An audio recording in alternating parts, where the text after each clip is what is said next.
چوتھا سپارہ ہے سورہ آل عمران آیت نمبر 118 سے پڑھیں۔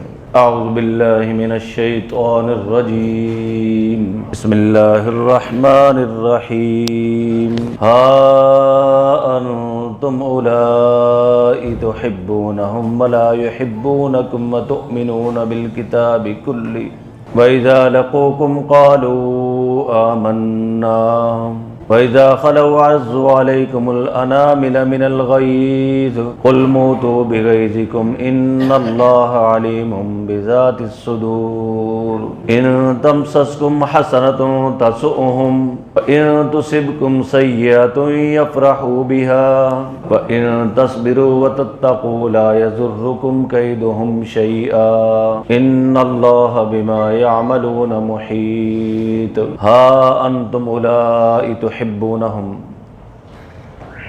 تم تو وہی لوگ ہو کہ ان کو دوست رکھتے ہو، ولا یحبونکم، اور وہ تمہارے دوست نہیں ہیں، وتؤمنون بالکتاب کلہ، اور تم سب کتابوں کو مانتے ہو، وَإِذَا لَقُوكُمْ قَالُوا آمَنَّا، اور جب وہ تم سے ملتے ہیں تو کہتے ہیں ہم مسلمان ہیں، وَإِذَا خَلَوْا عَزُّوا عَلَيْكُمُ الْأَنَامِلَ مِنَ الْغَيْظِ، اور جب وہ اکیلے ہوتے ہیں تو کاٹ کاٹ کھاتے ہیں تم پر اپنی انگلیاں غصے سے۔ قُلْ مُوتُوا بِغَيْظِكُمْ، آپ کہہ دو کہ تم مر جاؤ اپنے غصہ میں۔ إِنَّ اللَّهَ عَلِيمٌ بِذَاتِ الصُّدُورِ، بے شک اللہ تعالیٰ خوب جانتا ہے دلوں کی باتوں کو۔ إِن تَمْسَسْكُمْ حَسَنَةٌ، اگر تم کو ملے کوئی بھلائی، تسؤہم، تو ان کو برا لگتا ہے۔ وَإِن تُصِبْكُمْ سَیِّئَةٌ، اور اگر تمہیں پہنچے کوئی برائی تکلیف، یفرحوا بِہَا، تو وہ اس سے خوش ہوتے ہیں۔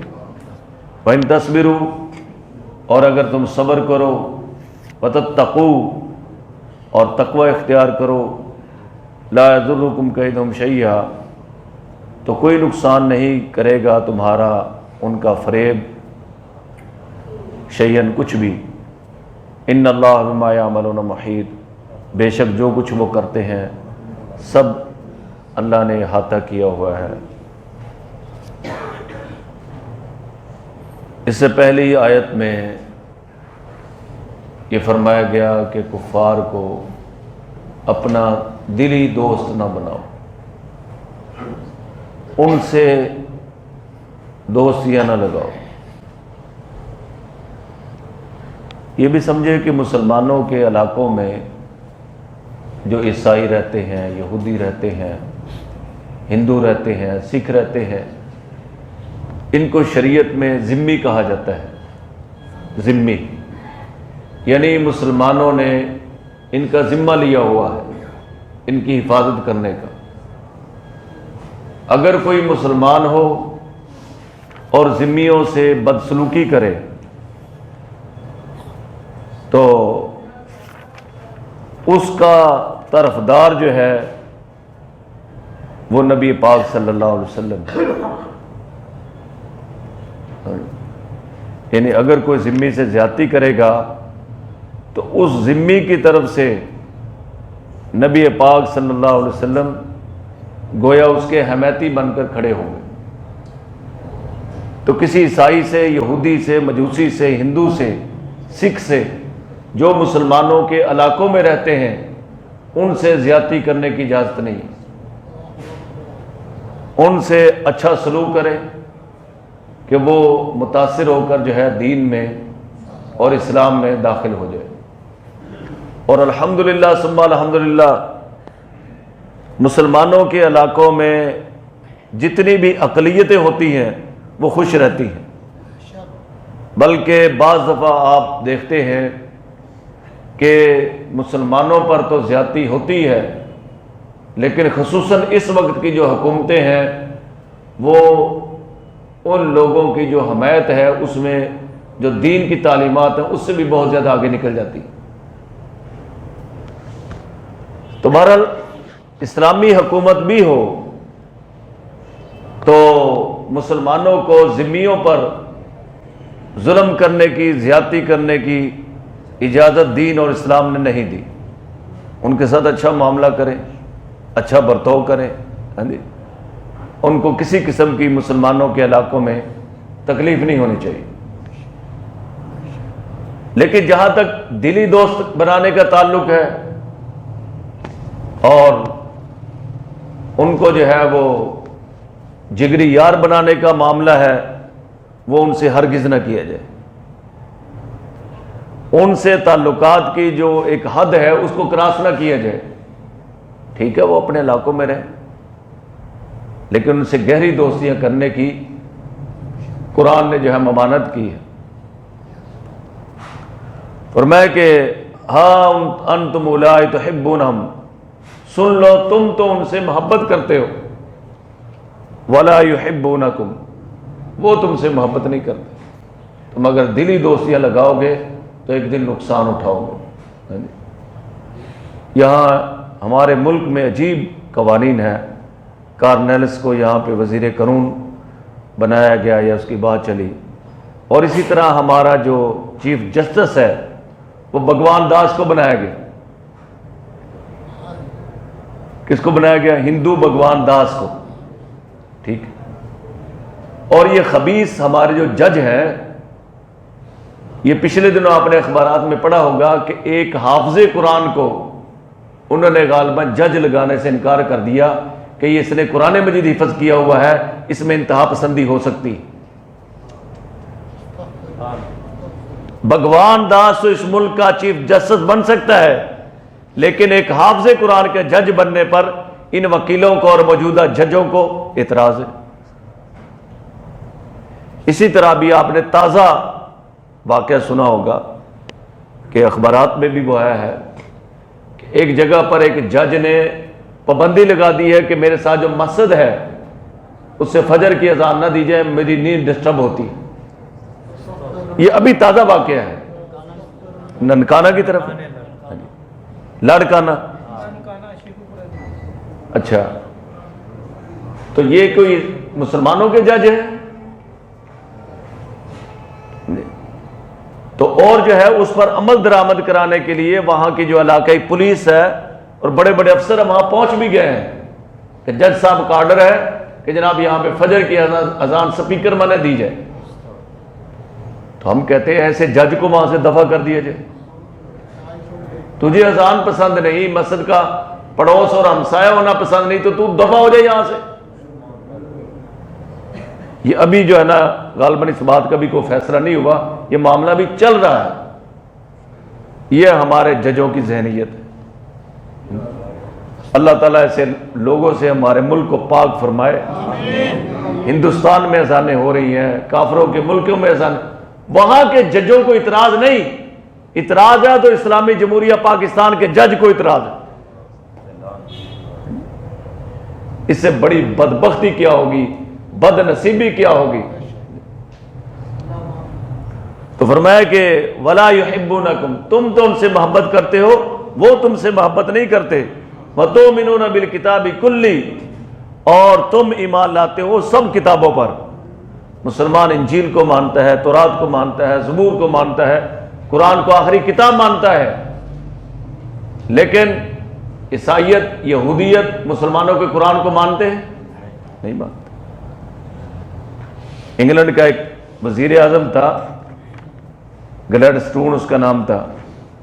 اس نے کہا کہ انسانیت کی دو چیزیں دشمن ہیں، ایک محمد کا قرآن اور ایک محمد کی تلوار. نعوذ باللہ. تو یہ کبھی مسلمانوں کے دوست نہیں ہو سکتے. لَتَجِدَنَّ أَشَدَّ النَّاسِ عَدَاوَةً لِلَّذِينَ آمَنُوا الْيَهُودَ وَالَّذِينَ أَشْرَكُوا. مسلمانوں کی دشمنی میں سب سے سخت یہودی ہیں اور پھر مشرکین ہیں. یہ کبھی مسلمانوں کے دوست نہیں ہو سکتے. تو تمہیں بھی ان کے ساتھ جگری یارانے لگانے کی ضرورت نہیں. اور انہوں نے اپنی عورتیں مسلمانوں کے گھروں میں داخل کر کے مسلمانوں کے ملکوں کے ملک برباد کر دیے۔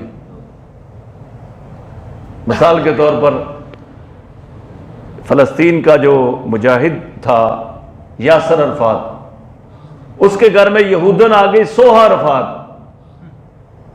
تو بتائیں پورے فلسطین کا ستیہ ناش ہوا کہ نہیں ہوا؟ مسلمان اس کو مجاہد سمجھ رہے تھے، لیکن یہودیوں نے اس سے اپنے مفادات حاصل کیے۔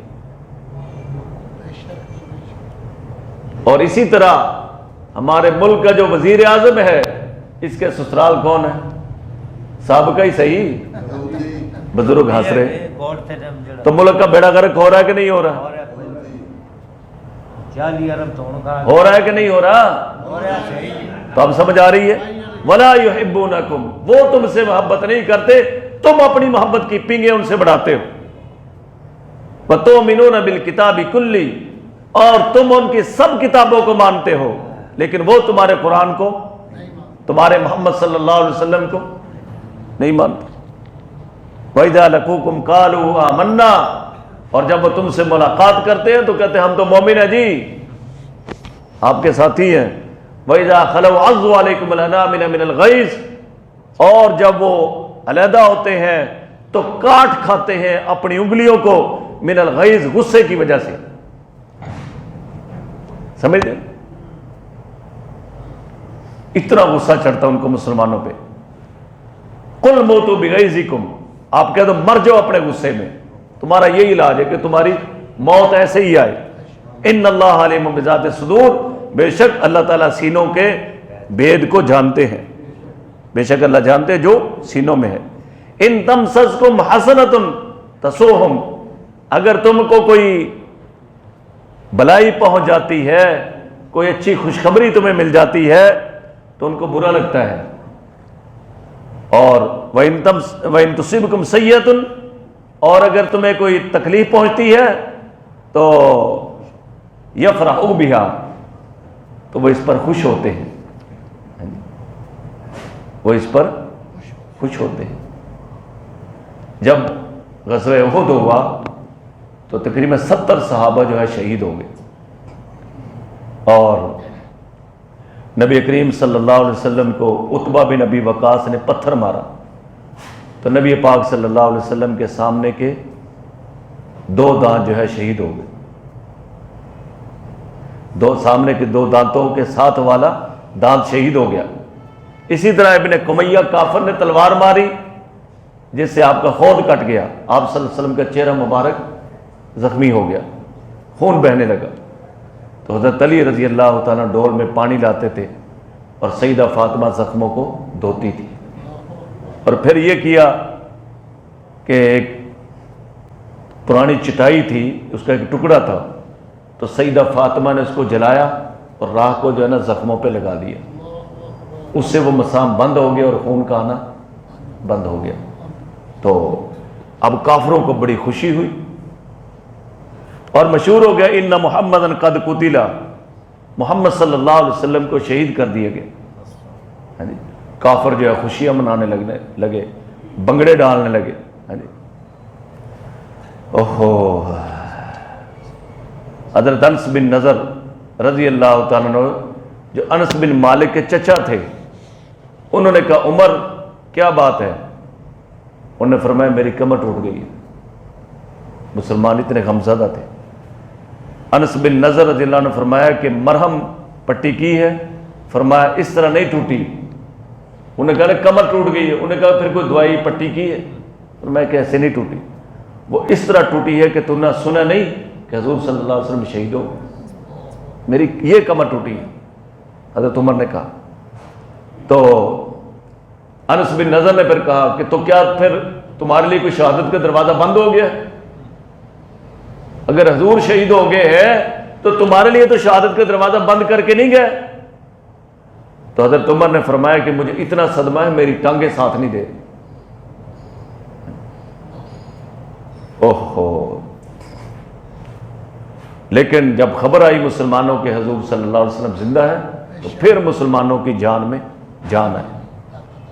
اور ابو سفیان جو بھی مسلمان نہیں ہوئے تھے، یہ بڑے اور مشرکوں کی کمان ان کے ہاتھ میں تھی، تو اس نے آواز دی افیکم محمد، کیا تم میں محمد ہیں؟ آپ صلی اللہ علیہ وسلم نے فرمایا لا تجیبوا، اس کی بات کا جواب نہ دو۔ پھر اس نے کہا افیکم ابو بکر، کیا تم میں ابو بکر ہیں؟ افیکم عمر، کیا تم میں عمر ہیں؟ تو آپ صلی اللہ علیہ وسلم نے فرمایا کہ اس کو جواب نہ دو۔ تو جب اس کو جواب نہ ملا تو اس نے کہا اولو حبل، اولو حبل، حبل کا بول بالا ہو گیا، حبل کا بول بالا ہو گیا۔ یہ ان کے بت کا نام تھا۔ اتنے خوش ہوئے۔ حضرت عمر رضی اللہ عنہ فرماتے ہیں میرے صبر کا پیمانہ لبریز ہو گیا۔ آپ صلی اللہ علیہ وسلم نے فرمایا کہ اس کو آپ جواب دو۔ حضرت عمر نے کہا اللہ کے دشمن، میں عمر بول رہا ہوں، حضرت محمد صلی اللہ علیہ وسلم زندہ ہے اور ہم میں موجود ہیں، اور ابو بکر بھی زندہ اور ہم میں موجود ہیں، تمہارا بندوبست کرنے کے لیے ہم اب بھی موجود ہیں، خوش کس بات پر ہوتے ہو؟ تو فرمایا کہ ان کافروں کی جو سوچ ہے کہ مسلمانوں کی تکلیف پر یہ خوش ہوتے ہیں، یہ اتنے بد نصیب لوگ ہیں۔ فرمایا کہ ان تمسسکم حسنۃ تسؤہم، اگر تم کو کوئی تکلیف بلائی پہنچتی ہے، بلائی ملتی ہے، تسؤہم، تو ان کو برا لگتا ہے۔ آج دنیا کا ہر مسلمان طالبان کی فتح پہ خوش، اور یہ ہمارے ایمان کا تقاضا ہے۔ جو آدمی طالبان کی فتح پہ خوش نہیں، اس کے تو ایمان پہ سوالیہ نشان ہے۔ ہمارے مؤذن صاحب مٹھائی تقسیم کر رہے تھے تو ایک آدمی نے مٹھائی نہیں لی، پوچھا پہلے کس بات کی ہے؟ کہا کہ یہ طالبان کی فتح کی خوشی کی ہے، اس نے وہیں چھوڑ دی۔ تو کیا ایمان کا تقاضا یہی ہے؟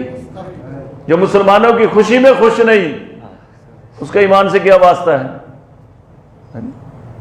اور وَإِن تُصِبْكُمْ سَيِّئَةٌ يَفْرَحُوا بِهَا، اور اگر کو تم کو تکلیف پہنچتی ہے، برائی پہنچتی ہے، يَفْرَحُوا بِهَا، تو وہ اس پر خوشیاں مناتے ہیں۔ پتہ چل گیا کہ حضور صلی اللہ علیہ وسلم شہید ہو گئے، خوشیاں منا رہے۔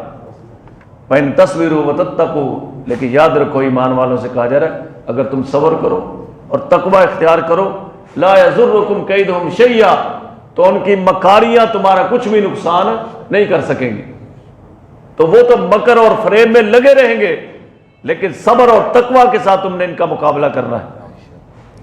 ان اللہ بما یعملون محیط، بے شک اللہ تعالیٰ جو کچھ وہ کرتے ہیں سب کا احاطہ کیے ہوئے، کوئی چیز اللہ کے احاطے سے باہر نہیں ہے۔